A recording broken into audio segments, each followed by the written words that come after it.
Good morning guys.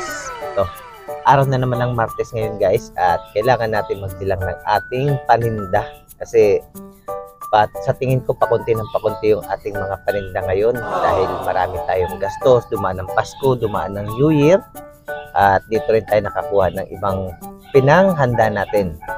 Ayan guys, kaya sa tingin ko medyo lumiit talaga yung ating rolling at pinaghahandaan pa rin kasi natin yung pagbabayad ng sasakyan natin itong darating na 15. Ayan, itong January 15, kailangan natin ulit magbayad ng 12,000 sa ating sasakyan para maging 1 year and 3 months na lang yung ating balance. Alam nyo rin naman siguro guys na lagi natin ginagawa ang pagbibilang para nang sa ganun ay makontrol natin yung ating gastos para ma-manage din natin yung ating negosyo ng maayos kasi mahirap din naman na hindi natin binibilang tapos kuha rin tayo ng kuha ng ating mga pinanggagastos guys. Kaya yan muna ang gagawin natin ngayong araw na to, mamaya-maya ay makapag-rolling na tayo. Pero ikarga muna natin yung ibang mga paninda natin. Ito nga guys yung ating large size na itlog, halos tag-isang case lang yung mga kinukuha muna natin ngayon at ayan yung medium natin. Ayan, yung mantika natin ay kakarga pa lang natin mamaya. At ayan guys, meron pa tayong mga asukal na dapat ikarga. At kailangan nating ikarga muna guys lahat.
At ito nga guys, lahat ng ating mga dala-dala, ayan, napakarami.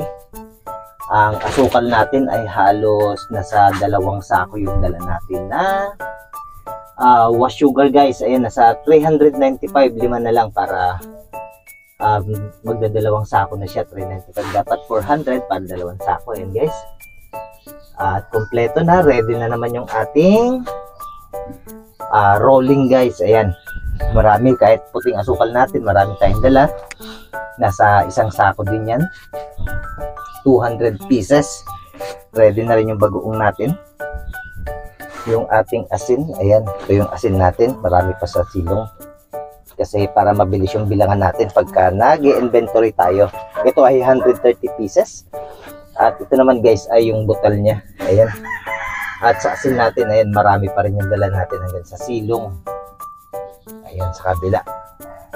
Ang munggo natin, kukunti na lang. Kasi hindi tayo nakabili kahapon at hindi tayo nakapag-repack. Pero yung mga savings natin guys, ayan, all goods naman. At kumpleto. Kailangan lang natin dagdagan yung buong paminta, kasi apat na lang ang natitira. Sa Shopee tayo mo-order ng paminta natin kasi medyo mura doon, kaya doon tayo namimili. Ayan, yung shipping fee naman guys ay minsan free at minsan naman 8 pesos pagka 1 kilo yung bibilin yung paminta. At sulit naman yung tubo natin sa paminta guys. Ayan, at ready na. Ito pa yung ibang asukal natin, kung mapapansin nyo meron pa tayong nakasako. Ito yung wash natin kasi mabenta ito.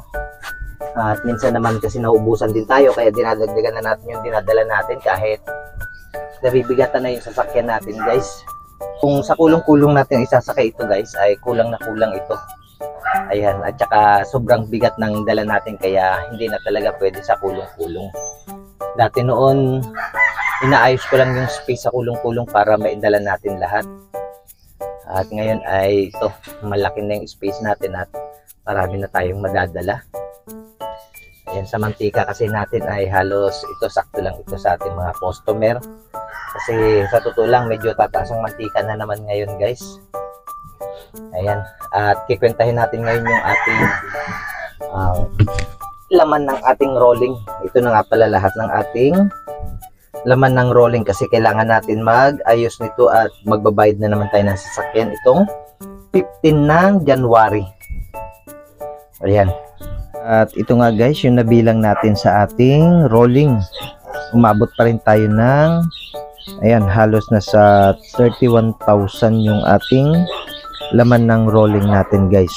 Kasi itong savings natin ay hindi na natin sinama dahil sarili na natin pera. At ito nga guys, ayan, sa ating itlog may puhunan pa rin tayong 5,880. At dito naman sa ating asukal guys ay nasa 10,000 din yung ating naging puhunan. At 13,000 naman sa mantika. Ayan, at sa savings natin ay meron tayong 2,471. At ito naman guys yung ating others natin na 1,660. Ayan, humaabot pa rin tayo ng 31,419. Pwede tayo makapagbayad ng sasakyan at siguro aabot na lang siya ng 19,000 pag nagbawas tayo ng 12,000 guys. Ayan, yan pa rin yung laman ng ating rolling na kailangan natin ulit palakihin. At ayun nga guys, siguro maipiprepare na natin yung ating pambayad by next week kasi madadagdagan pa naman natin yan. At siguro aabot pa naman tayo ng 35 ganyan. Kaya magiging 20,000 plus pa rin naman yung magiging puhunan natin sa rolling natin kasi meron pa tayong pagkatapos nitong linggo na to ay makakapag-ikot pa tayo ng 1 linggo para madagdagan ulit yung laman ng ating rolling guys. Ganyan yung ginagawa ko para makabayad ako ng sasakyan. Ina-manage lang natin yung ating gastusin para naman hindi malugi yung ating rolling guys. Ayan. Maraming salamat sa pagsama na naman sa akin. Kunting tiyaga lang at mababayaran din natin sa sasakyan natin guys. Ayan, Happy New Year!